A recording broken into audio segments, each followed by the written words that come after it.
Assalamualaikum warahmatullahi wabarakatuh. Salam, Om Swastiastu, Namo Buddhaya. Perkenalkan, nama saya Sinta Chandra Prameswari dari Universitas Balikpapan, Fakultas Hukum semester 3 kelas A2.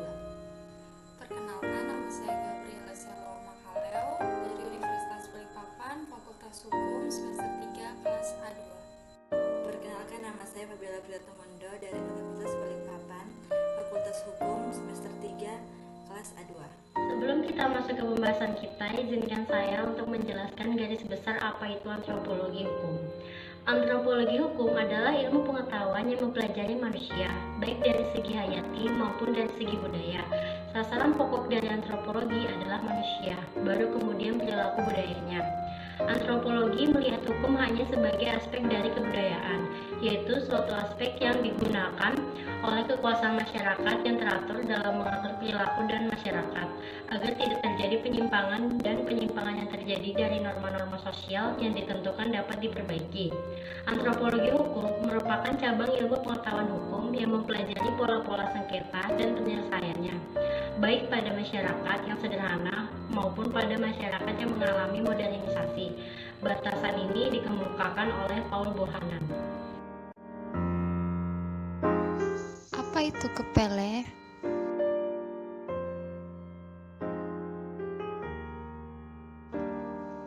Orang Kepele adalah kelompok etnis terbesar di Liberia. Mereka terutama berlokasi di daerah Liberia Tengah yang meluas ke Guinea. Mereka berbicara bahasa Kepele yang termasuk dalam rumpun bahasa Mande. Mata pencarian mayoritas orang Kepele adalah petani dan sistem sosialnya adalah prinsip penarikan garis keturunan secara patrilineal.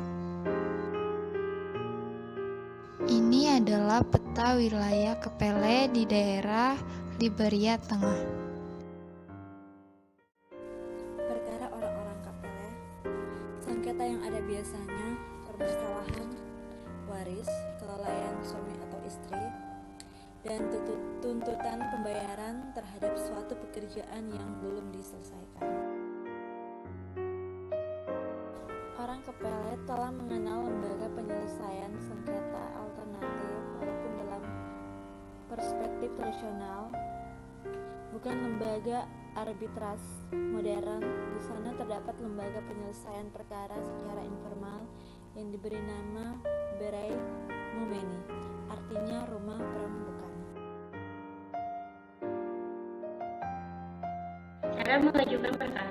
Jika terjadi perselisihan, katakanlah seperti dikemukakan di atas yang terjadi di dalam rumah tangga, maka pihak yang merasa diperlakukan secara kasar atau merasa dirugikan dapat mengadukan masalahnya kepada anggota kerabat yang terpandang, misalnya yang mempunyai kedudukan tinggi seperti kepala perkampungan atau pemegang jabatan lain, untuk mendapat menyelesaikan perselisihan mereka dengan baik. Pejabat yang diminta menyelesaikan perkara itu akan bertindak sebagai mediator, penengah, atau pelerai, menyelesaikan perselisihan itu.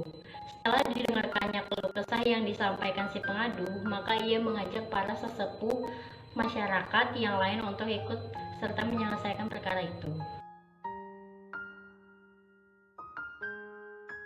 Waktu dan tempat bersidang.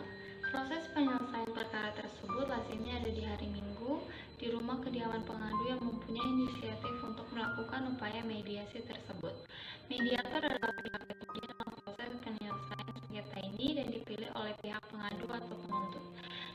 Dia di dalam masyarakat ada setempat mempunyai hubungan kekerabatan dan menduduki suatu jabatan yang tinggi. Agar mampu menyelesaikan perkara-perkara, selain karena kebijaksanaan juga dihormati masyarakat setempat.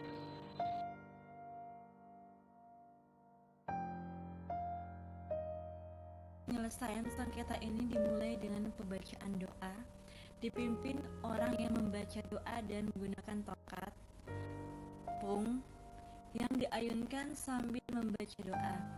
Ritual doa ini bertujuan agar terjadi kesepakatan terlebih dahulu sebelum proses penyelesaian perkara dimulai. Proses dialog dalam penyelesaian sengketa ini dimulai dari pembacaan gugatan dari si pengadu dan dimoderatori oleh mediator, sehingga mediator mempunyai hak untuk menginterupsi. Selain itu, kedua belah pihak boleh mengajukan pertanyaan-pertanyaan. proses jawab jinawab secara langsung, baik pada masing-masing pihak maupun kepada hadirin.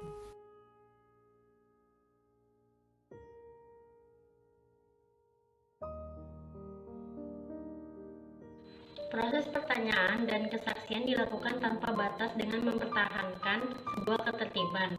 Selanjutnya, baik moderator ataupun hadirin akan memaparkan tentang kesalahan-kesalahan kedua pihak yang berperkara. Mediator mempertimbangkan kesemuanya dan menyimpulkan penyelesaian perkara tersebut, misalnya sebagai berikut. 1. Oleh karena sudah jelas siapa yang bersalah, maka kepada pihak bersalah agar meminta maaf kepada pihak yang benar. Permintaan maaf itu diwujudkan dalam bentuk pemberian hadiah yang wajar kepada pihak yang benar. 2. Begitu pula pihak yang dibenarkan, sebagaimana kebiasaan yang berlaku harus pula memberi hadiah sekedarnya kepada pihak yang salah sebagai tanda kebersihan hatinya.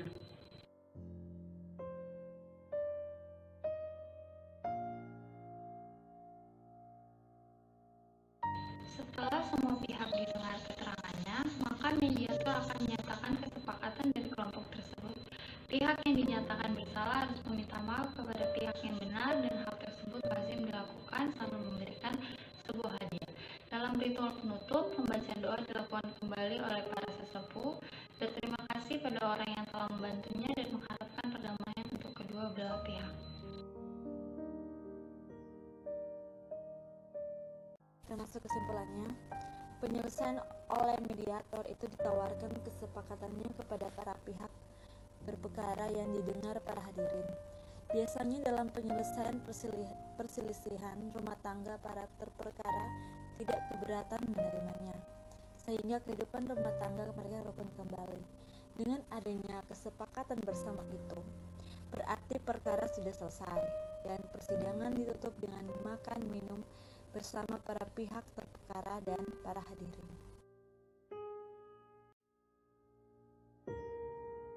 Terima kasih telah menonton video presentasi kami. Jangan lupa like, komen, dan share.